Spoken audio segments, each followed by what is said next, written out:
გამარჯობა, ეთერშია გადაცემა არიალი ტელეკომპანია გურჯაანის სტუდიიდან ნინო სამნიაშვილი მოგესალმებით. საქართველოში ჩატარებული კვლევების თანახმად აზარტულ თამაშებში არასრულწლოვნების ჩართულობის მაჩვენებელი საგანგაშოა. დაავადებათა კონტროლისა და საზოგადოებრივი ჯანმრთელობის ეროვნული ცენტრის 2021 წელს გამოქვეყნებული კვლევის თანახმად 16 წლის მოსწავლეთა 20% გადაჭარბებული აზარტული თამაშების მომხმარებელია, ხოლო 12% პრობლემური მოთამაშეა. არასამთავრობო ორგანიზაციის მიერ ჩატარებულმა კვლევამ კი აჩვენა, რომ 14-დან 18 წლამდე ასაკის ბიჭების 56% და გოგოების 44% ონლაინ აზარტული თამაშების აქტიური მომხმარებელია. საქართველოს ფინანსთა სამინისტროს 2022 წლის მონაცემებით ქართულმა ონლაინ და ფიზიკურმა კაზინოებმა და ლოტო სისტემებმა $1.5 მილიარდზე მეტი შემოსავალი მიიღეს. რატომ გახდა ეს საკითხი ჩვენს ქვეყანაში აქტუალური და რა არის პრობლემიდან გამოსავალი, თემაზე ვისაუბრებთ სტუმრებთან ერთად. გადაცემაში მონაწილეობენ სოფელ გურჯაანის მთავარანგელოს მიქაელის სახელობის ტაძრის წინამძღვარი მამავეჟა სონყულაშვილი და აქტიური მოქალაქე ჟურნალისტი მარინე ზარდიაშვილი. დიდი მადლობა, რომ მონაწილეობთ ჩვენს გადაცემაში. მამავეჟა, თქვენ რამდენიმე დღის წინ ამ პრობლემას შესახებ გამოქვეყნეთ პოსტი, სადაც აღნიშნავდით, რომ ლუდომანიის გამო თაობები ხელიდან გვეცლება და ბევრი ახალგაზრდა თავს იღუპავს ონლაინ თამაშებით. თქვენი დაკვირვებით, რა პრობლემის წინაშე დგანან ახალგაზრდები და რამდენად დგას ეს საკითხი მწვავედ ჩვენს მუნიციპალიტეტში? უპირველეს ყოვლისა მოგესალმებით, მივესალმები მაყურებელს და მე ვფიქრობ, რომ ეს ძალიან დიდი პრობლემა არის. გამომდინარე იქიდან, რომ ჩვენ უნდა გვახსოვდეს, რომ ვინც ლუდომანიას, ანუ აზარტულ თამაშებს დამოკიდებული ხდება, ძალიან რთულია იქიდან გამოსვლა, თუმცა შეუძლებელი ნამდვილად არ არის და ძალიან ბევრი ადამიანი მართლაც თავს იღუპავს. მე მინდა გითხრათ, რომ ძალიან ბევრმა ოჯახის წევრმა, რომ ახალგაზრდა ამით უკვე მიჯაჭვული ხდება, დამოკიდებული ხდება და დამოკიდებულია ოჯახის წევრმა მშობელმა დღესდღეობით სამწუხაროდ არ იციან და ძალიან სამწუხარო შედეგამდე მივდივართ, რომ მშობლების დაუკითხავათაც ძალიან ბევრი უკვე ვალი აქვთ აღებული ახალგაზრდებს და მე ვფიქრობ, რომ ეს არის ერთ-ერთი ძალიან დიდი პრობლემა და ჩვენ ამას უნდა მივაქციოთ ძალიან დიდი ყურადღება. რადგან თაობა მართლაც პასუხისმგებლობით ვამბობ ამას, რომ თაობა გვეცლება ხელიდან და მე ვერ წარმომიდგენია რა შეიძლება ინტერესი ქონდეს ხელისუფალს, ან როგორ შეიძლება მილიარდებზე ვისაუბრო, როცა ამდენი ახალგაზრდა იღუპება. ჩვენ მე როგორც თქვი დავწერე კიდევაც, რომ ახალგაზრდების იქით არის ოჯახი, ოჯახის იქით არის ოჯახის მეგობრები, ახალგაზრდების მეგობრები და ეს მარტო ერთი ადამიანის პრობლემა არ არის. ეს არის მთელი ოჯახის და საახლობლოს ძალიან დიდი პრობლემა და საერთო ჯამში ოჯახი ხომ მცირე სახელმწიფოა, სახელმწიფოა და ეს არის უკვე სახელმწიფოს პრობლემაც. და ძალიან ცუდად, ესე ვთქვათ, შედეგს მოვიმკით, თუ ჩვენ ყურად არ ვიღეთ და არ გამოვხიზლდით და ერთად არ ვიმოქმედეთ. დიახ. აი თქვენ მრევლში თუ ყოფილა მსგავსი პრობლემა და აი თქვენ როგორ ეხმარებით ხოლმე? სამწუხაროდ ძალიან ბევრ ახალგაზრდასთან მქონია მსგავს პრობლემასთან საუბარი.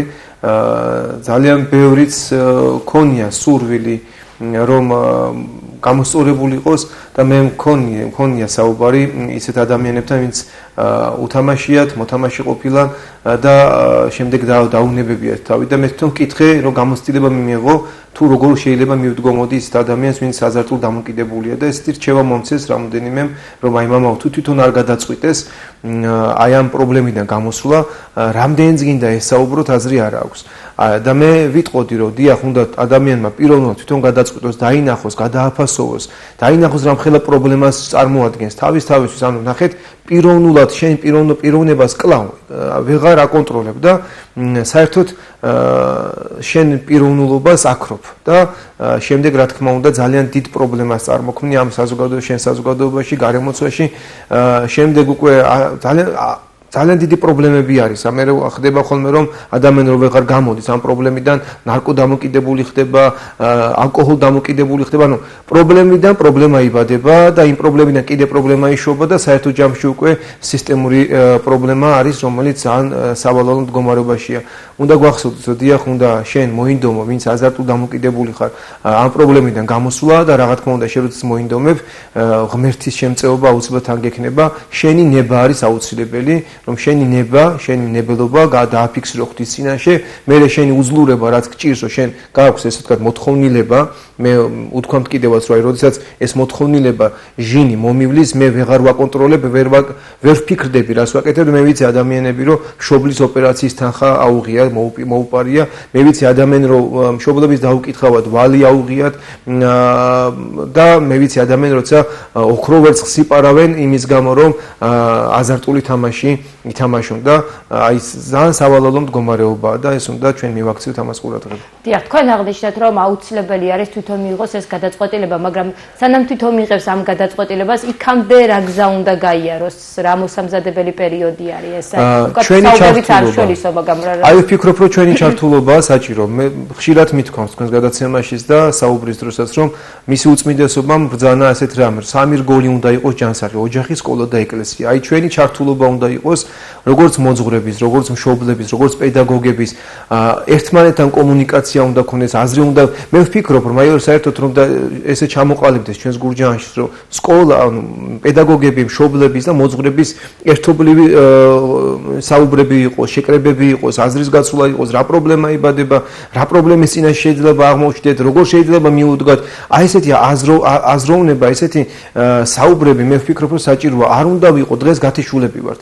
აქეთ ვართ ჩვენ ეკლესია, აქეთ არის ოჯახი, აქეთ არის. მე ერთი ხშირად ხდება ხოლმე ერთმანეთის კრიტიკის მეც არაფერს აღარ ვაკეთებთ. ეს სამწუხაროა, რომ აი შმაკმა ჩათესა აი ესეთი ქაოტური დამოკიდებულობა ჩვენში. ერთობა, ერთსულოვნებაა საჭირო და აი რა პრობლემა სანამ ის თვითონ მიიღებს ამ გადაწყვეტილებას, მე ესე ვფიქრობ, რომ ჩვენ ერთობლივად უნდა ღონისძიებები გავატაროთ სკოლაშიც, ეკლესიაშიც აქტიურად უნდა იყოს და არის კიდევაც ეს მოწოდება და ქადაგება, რა თქმა უნდა, ოჯახებში ერთობლივი შეხვედრები, ღონისძიებები, ინფორმაციის მიტანა, ჯანსაღი თაობა უნდა შევძლოთ, ჩვენ თაობას უნდა შევძლოთ ჯანსაღი გარემო და ეს აუცილებელია ოჯახის, სკოლის და მშობლების ჩართულობით. ქალბატონ მარინე, თქვენი დაკვირვებით რამდენად აქტუალური არის ეს პრობლემა გურჯაანის მუნიციპალიტეტში და ზოგადად თითოეულ ქვეყანაში? ეს პრობლემა რომ მარტო გურჯაანის მუნიციპალიტეტის იყოს რაღა გვიჭერს, ლუდომანია არის უმძიმესი. მე ვიტყოდი დაავადება, იმიტომ რომ მედიცინაში უკვე დადგენილია, რომ ეს ლუდომანია ნარკომანიაზე უფრო ძლიერია. ფაქტიურად ნარკომანიიდან განკურნებების რიცხვი არსებობს, პრეცედენტები არსებობს. ცნობილია, რომ ლუდომანიდან განკურნება პრაქტიკულად შეუძლებელია. თუმცა როგორც მომავალში აღნიშნა არის ესეთი შემთხვევებიც. ამიტომ ჩვენ უნდა ვიყოთ ფხიზლად მანამ სანამდე ბავშვებს ეს ლუდომანია მოგწევს. აი როგორ უნდა ვიყოთ ფხიზლად?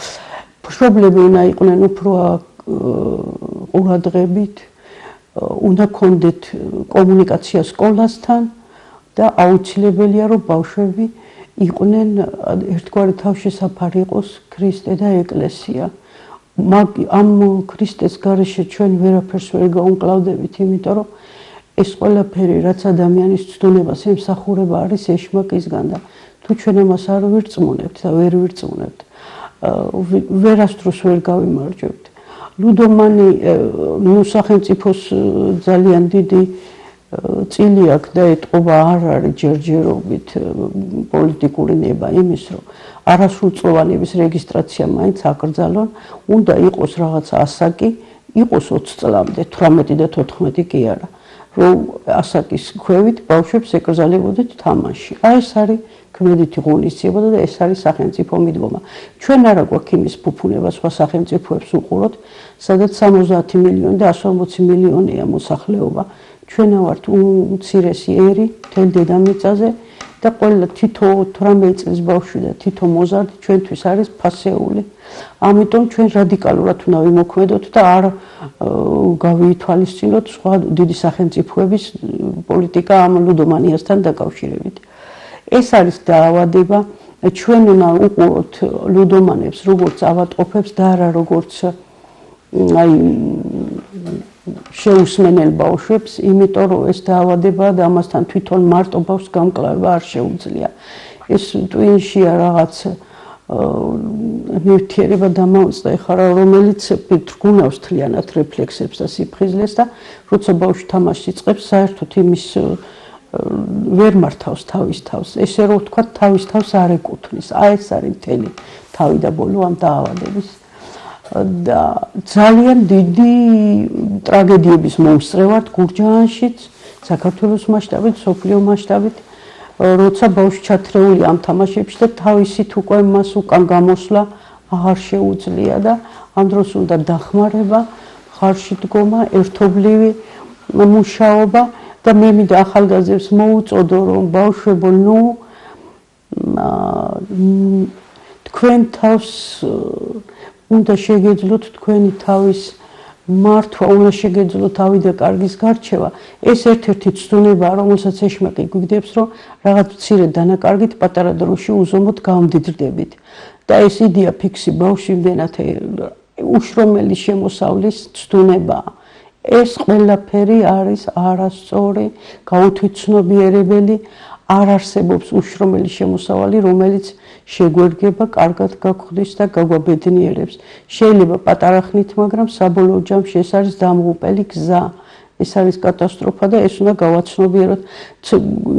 მეტნაკლებად გათვითცნობიერებული მშობლები უფრო ახერხებენ ამ ბავშვების დაცვას ამ მავნეობისგან, მაგრამ თუ სახელმწიფომაც ხელი არ შეუწყო და არ გამკაცდა კონტროლი, საერთოდ შესაძლებელია ლუდომანიასთან დაკავშირებული პოლიტიკა სახელმწიფოსი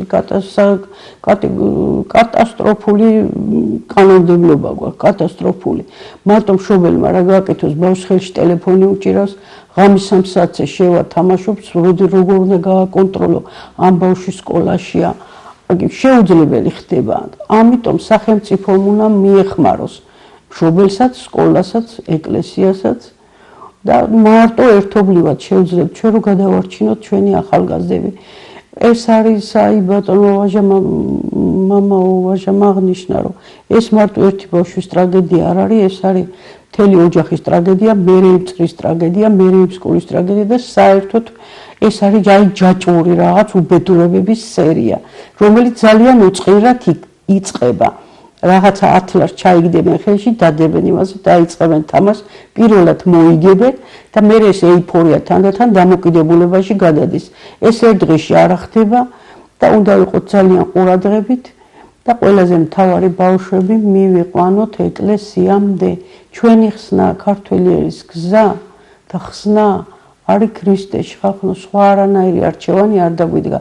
ჩვენ ვხედავთ მსოფლიოს, სამყაროს, საით მივექანებით რა ხდება.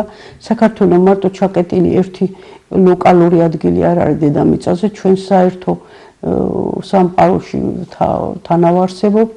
ყველა საგარეო და პოლიტიკა თუ მოვლენები ჩვენ ცხოვრებაზე გავლენას ახდენს, უნდა შეგვეძლოს ლავირება ამ რთულ პოლიტიკურ ეპოქაში და ის რომ მილიარდიანი მოგებები აქვს ამ კაზინოებს, ეს თვალნათელია, ასახულია, ყველა ხედავს, მაგრამ რატომღაც ვიწყებთ ბავშვიდან. ბავშვიდან კინო დავიწყებთ, აი მილიარდ ნახევრიდან დავიწყოთ და აი იქ უნდა საჭიროა გადამწყვეტი, კონკრეტული და ქმედითი ღონისძიებები, რომელშიც სახელმწიფოს აქვს უდიდესი წვლილი. ამ მხრივ მე ძალიან უკმაყოფილო თუ როგორ გითხრათ რა, არ არის პოლიტიკური ნება, თორე ამდენი წელი ხარ როგორ. თქვენი აზრით რატომ არ არის ეს პოლიტიკური ნება? ეს ძალიან რთული საკითხია, რამდენადმეში არ არის პოლიტიკური ნება. ეს ყველაფერი დამოკიდებულია ძალიან დიდია და მძლავრი ეს ძალა, რომელიც ლობირებს ესეთ მინდა კაზინოებს, გნებავთ იარაღის კონტრაბანდას, გნებავთ სამყარო შეშლილია ფაქტიურად და ძალიან დიდი ნებისყოფა გვმართებს და მობილიზება, ცოდნა, უნარი, რომ ყველაფერ ამას გაუმკლავდეთ. ძალიან პატარები ვართ ჩვენ საქართველოს სამყაროში. დახედეთ რუკას და მიხვდებით სადა ვართ, როგორა ვართ, რამხელა ვართ. და აი აქედან უნდა ამოდიოდეს სახელმწიფოც, სკოლაც, ოჯახიც და გაერთითი მთავარი პრინციპი კიდე გაუნათლებლობა, რომელიც ეხლა უკვე მშობლების თაობა ჩვენ წამოვიდა ის თაობა, მოვიდა უკვე სრულწლოვანებაში, რომელთა დროს სკოლებში განათლების სისტემა შეიცვალა, წამოვიდა ძალიან გაუთვითცნობიერებელი თაობა. ეს ყველაფერი 10 და 15 წლის მერე რო სახელმწიფოს თავის ტკივილად ექცეოდა, მაშინ რა გვწოდროდა. ძალიან ბევრი ფაქტორია, ძალიან ბევრი. გასაგებია. მამოჟა, თქვენი აზრით, რა არის პრობლემიდან გამოსავალი? რა რეფორმები უნდა გატარდეს?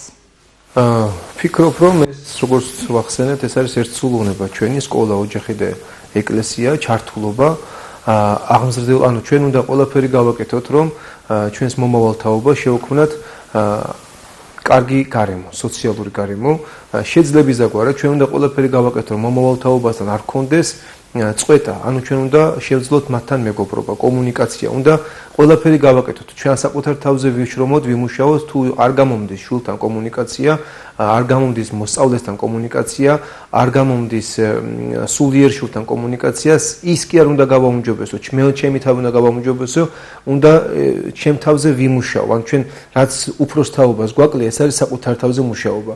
ჩვენ გგონია პედაგოგები, მოძღვრები თუ მშობლები გონია რახამ ჩვენ დასაქმებულები ვართ, რადგან ჩვენ შვილები გვყავს, გონია რომ ჩვენ დავასრულეთ რაღაც განვითარება. ცხოვრების არც ერთ ეტაპზე ადამიანმა არ უნდა დაასრულოს განვითარება, არ უნდა დაასრულოს განათლება და ყოველთვის უნდა საკუთარ თავზე მუშაობდეს თითოეული ჩვენგანი, მე ახლა საუბარი მაქვს მოძღვარზე, სკოლაზე და ეკლესიაზე, ან პედაგოგზე და მშობლებზე და ეკლესიაზე, მოძღვრებზე, რომ ჩვენს თავზე უნდა მუშაობდეთ, რომ რითი გავხდე უფრო უკეთესი, რომ შემდეგ ის ერთობლივი, ერთსულოვანი შრომით ჩვენ შვილებს შევქმნათ ის გარემო, რომელიც გარემოც დაიცავს მომავალ თაობას აზარტული თამაშებისაგან, მარტო აზარტული თამაშებისგან არა, ეს არის კიდე ნარკოტიკ დამოკიდებული, ამაზე კიდე სხვა შეიძლება გადაცემა მოეწყოს, სამწუხარო რეალობის წინაშე ვდგევართ, ეგრეთ წოდებული მარიხუანის დეკრიმინალიზაცია რომ მოხდა, ეს დიდი ხვრელი დარჩა ჩვენ სამშობლოში ამ კანონმდებლობით და ძალიან ბევრი ადამიანი, პატარა თუ დიდი თაობა იღუპება დღეს ერთგვარი კიდე ნარკოდამოკიდებულით მარიხუანით და ეს ძალიან მოსაგვარებელია. მერე ჩვენი ერთსულოვნება, ჩვენი ერთობლივი მუშაობა, შრომა, აზრის გაცვლა, ოჯახ, სკოლა და ეკლესია მოსაუბარი. შემდეგ უკვე ჩვენი გონივრული ნაბიჯებით სახელმწიფო უნდა მივიდეს და მივიყვანოთ იმ გადაწყვეტილებამდე, რომ ქვეყანას დიახ ჭირდება შველა და შენ სახელმწიფო ხარ დაქირავებული ჩვენი დიახ ოჯახის, სკოლის და ეკლესიის, ანუ სასულიერო პირების, სკოლის და მშობლების დაქირავებული, რომელმაც უნდა გააკეთო არა ის, რაც შენ გნებავს, არამედ ის, რაც მის აღმატებულობას ქართულ ხალხის კეთილდღეობას ნებავს.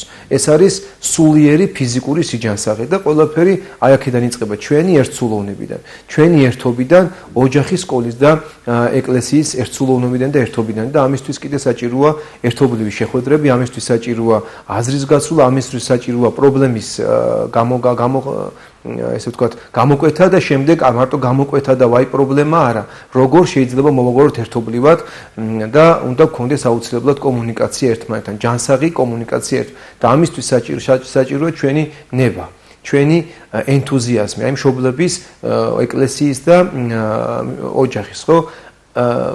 ენთუზიაზმი უნდა გქონდეს. აქედან შენ არაფერს სარგებელს, ფინანსურ სამწუხაროდ ყველგან ვეძებთ ჩვენ ფინანსურ სარგებელს, სამწუხარო რეალობაა ესა, მე მინდა გითხრათ, რომ ყველგან ვეძებთ ფინანსურ სარგებელს, თუ რაიმე სარგებელს იღებ, მაგ შემთხვევაში აკეთებ სპორტულ აქტივობას, მაგ შემთხვევაში აკეთებ რაიმე გადაცემას, რაღაც, ანუ მხოლოდ ფინანსურ აქტივობაზე, ფინანსურ მოგებაზე აქ ადამიანს დღეს გათითო კაცებული და საშუალო გადაგებულობად ვიქეცით და შესაბამისად აი ამ პრობლემების მიღმა რჩება ჩვენი გონება და ვეღარ ვაგვარებთ ხოლმე. ამიტომ ყველაფერი უნდა გავაკეთოთ ჩვენი ერთობით და ერთსულოვნებით და შემდეგ რა თქმა უნდა კითხვა მიჩნდება რა სახელმწიფოს რაც შეიძლება უჯდებოდეს მილიარდ რამდენია აღარ მახსოვს როგორ შეიძლება ამ მოგებაზე ვისაუბროთ ჩვენ როდესაც ამის იქით გაცილებით მეტი მილიარდი იხარჯება და იღუპება კიდე ადამიანი ჩვენ ქართველიერი და მომავალი თაობა თუ ხელიდან გამოგვეცალა ვისთვის გვინდა ბიუჯეტი სად უნდა შეავსო ბიუჯეტი, რატო უნდა ან ვის უნდა მოუმატო ხელფასი, რომელ ქვეყნის მოქალაქეს ქართველი ერი თუ აღარ იარსებებს და დეგრადაცია და განადგურება მოხდება ზოგი აზარტული თამაშით, ზოგი შემდეგ ამ პრობლემას ვეღარ უძლებს და სამწუხაროდ სუიციდამდე მიდის და ძალიან სამწუხაროდ მინდა გითხრათ რომ სტატისტიკა ჩვენსაც ძალიან ბევრი შემთხვევა. მეც თვითონ მქონია ესეთ შემთხვევა, როდესაც ახალგაზრდა მირეკავს და მეუბნება მამაო, წავაგე 45000 და მიშველე და რა უნდა უთხრა, ხო მეუცბად აი ღმერთმა მადლობა უფალს რომ მე მომცა აი ის სიტყვა სიტყვა, რაც მე უთხარი და ამ დროს იმასთან ეს სიტყვა მართლაც გამოდგა, იმიტომ რომ მე უთხარი აი ნებაიბოძე შენ ხო წააგე, შენ ხო ესე თქვა, ნუ დაითრგუნები, შენ გაქვს სამსახური, მართლაც აქ ქონდა იმ ადამიანს სამსახური, მაღალანაზღაურება და მე უთხოვე ახლა ნებაიბოძე ნელ-ნელა აქედან გადაიხდი ვალს. და ნელ-ნელა დაფარა უღონდ ისწავლე გონების სასწავლად იყოს ეს რომ შენ შემდგომ აღარ და 2 წუთის მერე მირეკავს ისე რომ მადლობა მამაო მე ხლა მქონდა გადაფიქრებული ისა მოფიქრებული სუიციდი და შენ აი ამ სიტყვებმა რომ ნებაი ანუ კაცრად დაუდექი ნებაიბოძე და შენ ეხლა ერთად გამოვიდე და შენ გაქვს ამის საშუალება მიეცა იმედი და მართლაც აი მე მირეკავს მადლობისთვის და მე ემოციურია ეს აი მე მაგალითად ეს ამ ადამიანთან ურთიერთობისთვის მე წლების მანძილზე აღარ იყო ესე ვთქვათ მრევლში ადრე წლებში იყო მრევლში მე უცბად ამ გაჭირების დროს დაახლოებით 5-7 წელი მაინც აღარ მქონდა კომუნიკაცია ამ ადამიანთან და ამ გაჭირების დროს გაახსენდა მამავაჟა მე მადლობელი ვარ ამ ადამიანის და მადლობელი ვარ ღმერთის და მე მადლობ ღმერთს რომ მომეცა ის სიტყვა რომელმა სიტყვამაც გადაარჩინა ეს ადამიანი და მე მინდა მოგმართოთ თქვენ ყველას ახალგაზრდებო არასრულწლოვანებო თუ სრულწლოვანებო ხო მე მაგალითად ვეწინააღმდეგები არანაირი წყლოვანებას არ უნდა კონდეს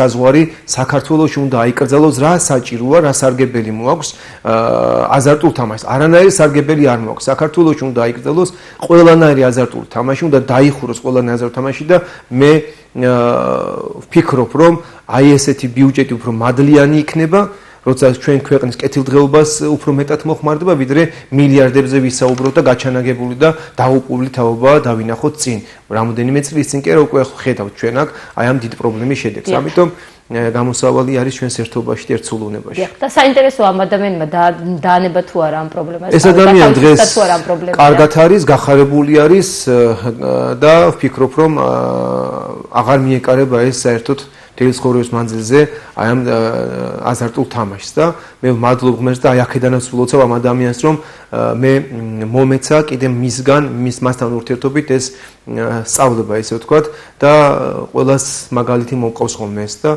ძალიან ბევრი ამით გახარებულა და წასულა იმედი თავსილი.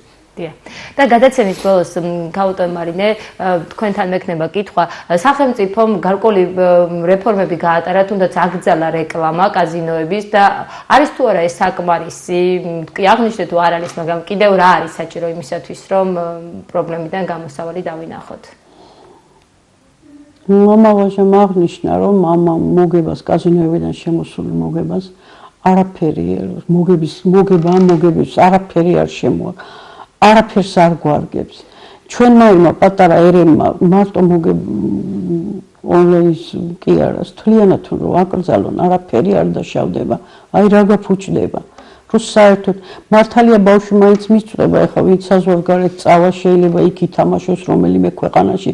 მე ვიცი ჩვენთან რო აკრძალული იყო ნარკოტიკი მიდიოდნენ იქ ჰოლანდიაში და იქ ეწეოდნენ, ჩამოდიოდნენ. ესეთი მცირე რაღაცა ესე არ დაგვაზარალებს და ჩვენისთანა პატარა ერისთვის 3 მილიონიც აღარა ვართ ამის საკრძალვა არის მხოლოდ სახელმწიფოს ნება რა საჭიროა რას გვარგებს რა არის კაზინოები ერთი სარგებელი მითხარით რაც შეიძლება რომ ქვეყანას ადგებოდეს ან ვიღაცას ქვეყნის რამეში იჯდება ბევრი ადამიანი არის დასაქმებული თქვა შეიძლება ეს იყოს არგუმენტი სახელმწიფოს რა თქმა უნდა დასაქმებულები არიან მაგრამ ეგ არანაირი საპირწონე არ არის იმის ამ დასაქმებულობის გამო რამხელა კატასტროფის წინაშე წავდგევართ უნდა ამართლებდეს ეს სამუშაოთი დასაქმება იმას შედეგს ამიტომ ეგ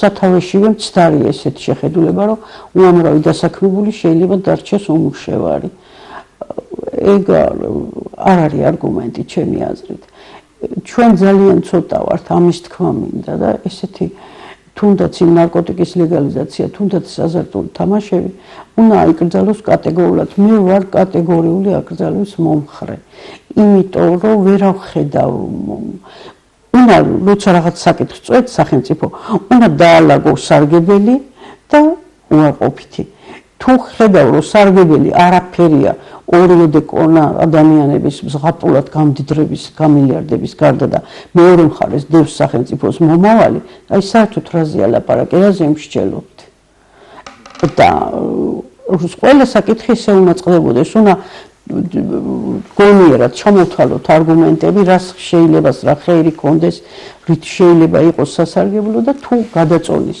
სასარგებლო არგუმენტები, უარყოფით არგუმენტებს შეიძლება რომ დავტოვოთ. აი კაზინოების დადებითი არგუმენტი მე სოციალურ ქსელს მქონდა ამაზე დისპუტი, ბევრი ჭკვიანი ადამიანის მომისმენი ექიმების, სოციოლოგების, ვერაფერი არგუმენტი არ აქვს, მხოლოდ იმის გარდა, რომ სულ რამდენიმე ათეული ადამიანის ზღაპრულ მოგებას ღებულობს. всё, დამთავრებულია. და აი ამ რამდენიმე ათეული ადამიანის ზღაპრული მოგების და მილიარდების გულისთვის ჩვენ ვკარგავთ თაობას, კატასტროფა ხდება. აი ეს არის სახელმწიფოს ნება და ამაზე ვლაპარაკობ მე. ლუდომანებს თვითონ ვერ უშველიან თავის თავს, ეს არის აი მიგდებული საქმე, თითქოს უმწეო ადამიანი წყავს რომ მიაკ ხელს გამოგიშვერს და იმის მაგივრად რომ ხელი ჩაავლო და ნაპირზე გამოათრიო, ხელს უქნევ. ჩვენ ყველა დამნაშავე გამოვდივართ. ის ერთი ადამიანი თავის ამ უზარმაზარი პრობლემის წინაშე იმდენად უმწეო ხდება, რომ ძალიან ბევრი გვაქვს სუიციდური ფაქტი და რას ვაკეთებთ, უყურებთ ამ ხელად ცოდოობას. იმიტომ ვამბობ, რომ ქრისტეშია ხსნა, იმიტომ რომ ქრისტეს ერთ-ერთი მცნება არ იცრუო, არ უნდა მოიტყუო და ყველა ლუდომანი მარტო არა, ეს მანკიერი თვისება ერთი თვისებით არ მოდის. თან უნდა მოიტყუო, თან უნდა შეგეძლოს. აი რამდენიმე ისეთი მანკიერი ის არის აკინძული, რომ ადამიანი მთლიანად ცოდვაშია ჩავარდნილი და მის იქიდან ამოთრევა მე პრაქტიკულად შეუძლებელი ხდება და როცა ბავშვი მიეჩვევა, არ მოიტყუოს, არ მშობელთან, მასწავლებელთან რომ იცოდეს, რომ ეს ტყუილი განიწყება ყველა დიდი კატასტროფა და თავიდანვე მივაჩიოთ ამას. მაგრამ მე მგონი ჯერ მშობლები უნდა მივაჩიოთ, რომ ტყუილი ყველაზე ყველა პროვოკაცია, ყველანაირი უბედურების სათავე და აი ესე უნდა როგორღაც ჩვენ ბავშვები გამოვტაცოთ ამ უბედურებას. დიდი მადლობა ასეთი საინტერესო ინფორმაციისთვის, ამ უმწურავი ინფორმაციის მოწოდებისთვის. დიდი მადლობა რომ მიიღეთ ჩვენს გადაცემაში მონაწილეობა, წარმატებას გისურვებთ.